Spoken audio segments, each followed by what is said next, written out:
All right, what's going on, everyone? I wanted to make this video covering my 2002 Toyota 4Runner. If you're new here, this is my 2002 Toyota 4Runner. I have actually officially next month will have owned for 3 years. When I got it, everything was stock. If you're kind of if you're an OG to the channel or kind of been following for a while, yes, another video on the 4Runner. Had a couple comments. People kind of just comment about the wiring too. So I'll get into that in a second. Pretty much like, as you can see on this 4Runner and any off-road overland vehicle, especially this generation of the 90s, whether if it's a Ford Explorer, the Chevy or the GMC Jimmy, any Toyota, Nissan, some type of platform like that, one of the the mods that we'll always do, or accessories if you want to call it that, is we'll add lights, whether if you're overlanding and you kind of take it a step further, or if you're kind of just the traditional, I don't really take it off-road that much, but I do love the look of the ditch lights. Basically these, a lot of newer vehicles from the factory, even Toyota, Nissan, all those vehicles will come with those, up and even having the Raptor lights and stuff, as this one has it as well. And from the factory, you're always going to get a clean look. I don't really think that Chevy or somebody or Chrysler is going to throw together some rat's nest of a wiring job and everything. So I do actually take pride into having a cleaner setup than most. I've been there before when I've had the Mustang. Stuff was kind of thrown together a little bit, but I learned a lot. Now, I didn't do all the wiring and everything on this vehicle. Car Toys and Ironwood Automotive did a lot of it. I don't mess with wiring. It's just not my thing. At the same time, I'm also colorblind, so that does not help. I don't want to hook up the wrong thing. And I know that I could probably figure it out by looking at, some installation guide or something like that kind of just points out, a layout of the wiring and stuff like that. But I wanted to come to the rear of the vehicle. Somebody had commented before, where is the wiring? And it's a pretty clean job, I guess, from what they were saying, because everything's kind of tucked away. So a lot of the trim panels have been removed, so luckily nothing has really broke. Now this week I actually did go back and look just to make sure that a lot of the panels were secure. I had to order some metal clips from Amazon, just like the factory ones that match it. I did have to get some Loctite glue to actually, some of the plastic pieces were stuck. I don't know if that was done before or prior or whatever. It really doesn't matter.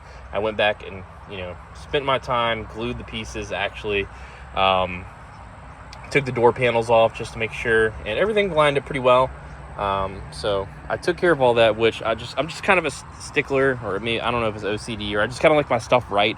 I don't want to know, knowing that there's a broken plastic piece on the trim where no one can still see, but it bothers me. It was one of them was this, so this piece right here on the opposite side, I had to glue. Luckily it was there. Just took a little plastic pry tool, pulled it out, glued it within 5 minutes. What took the most time was just taking the panels apart and stuff like that, just making sure and seeing kind of how the wiring job was done. The wiring job was done really, really well. So partially, it's kind of like I have this vision, and I know, I guess, for the right people to at least go to, they're not going to do shoddy work, which is good. So a lot of it, unfortunately, that's a whole different story. This little ox beam thing, the tabs on it failed, so I had to order a new one. So I got it held up by Velcro tape right now. That's what I read what the 4Runner owners do. But as you can see, a lot of the A-pillar and stuff, so the wiring here is kind of, even zip ties or zip ties, whatever, whether if you think it looks trashy or not. I try to make it, look as clean as possible. The wiring, you can't even really see anything unless you take the panels off. Even coming to under the hood, I want the car to look as factory as possible while having this aftermarket feel, or this, not retro, but kind of gritty feel a little bit. So as you can see how those lights right there for the under the hood lights right there, how it just kind of all falls kind of factory looking. It does bother me a little bit that kind of hangs off a little bit, but even to the point right here where you can actually pick these. I've talked about these 100 times, the SDHQ battery terminals, so you can just redo everything. Just a little example right there, you pull it off, and then you got all your wiring right there. So at least it looks cleaner. I even went through when I was fixing the panels and stuff, and just this wire loom zip tied to where it's kind of just all together. Now I would have right here, even how that is, as you can see, these two loomed wires go in between. I would have routed it the other way, but oops, oh well, there you go. I'm not gonna edit that part out. But you can see kind of how I would have done it. To me, small stuff like that bothers me. Like I said, I like my stuff to be just kind of clean in a way to where it's not, you know, all up in the way or something like that. I don't know. So even to like this, kind of have stuff fixed. But you can see the aux beam controller right here where a lot of the wiring is. So try to make it as clean as possible. It's obviously not a show vehicle. It's never gonna win the best award for this or that.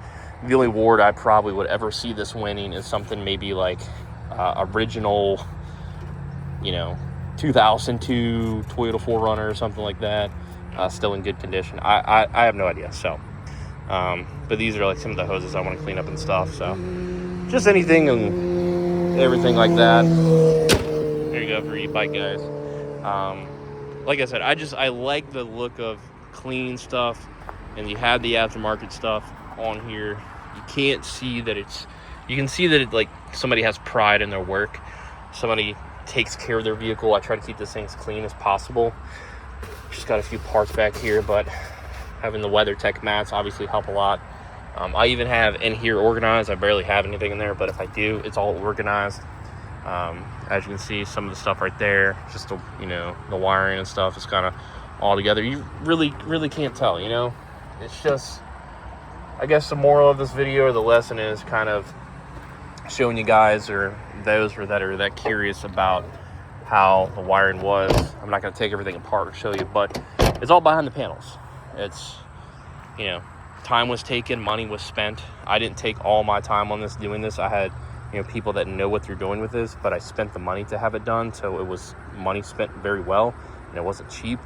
At the same time, the finished product is really good, and I'm super happy with it, and it's worked for the last 2.5 years. You know, as I've gone back, nothing has blown. There's no blown fuses or anything like that. I found a person or a shop to go to that I could trust in the reliability, so in the future when I have other projects and stuff, I can take it to them. So overall, that's kind of just all I wanted to do in this video, just kind of answer this few questions that people were commented. Where's the wiring and all that? How hard is it to wire? I don't know how hard it is to wire. Like I said, I didn't do it, but overall, very happy with the outcome and how clean it looks. You know, this vehicle might not be everyone's taste or whatever. There's probably a few mods, but it usually gets, you know, at least 9 out of 10 compliments, and I love it, and I'm going to continue to drive it. So, and I'm going to drive it how it looks clean. So that's going to do it for this video, guys. As I always end it, into the interior of the vehicle, that cool gauge, and I'll catch you guys later. You have a good one.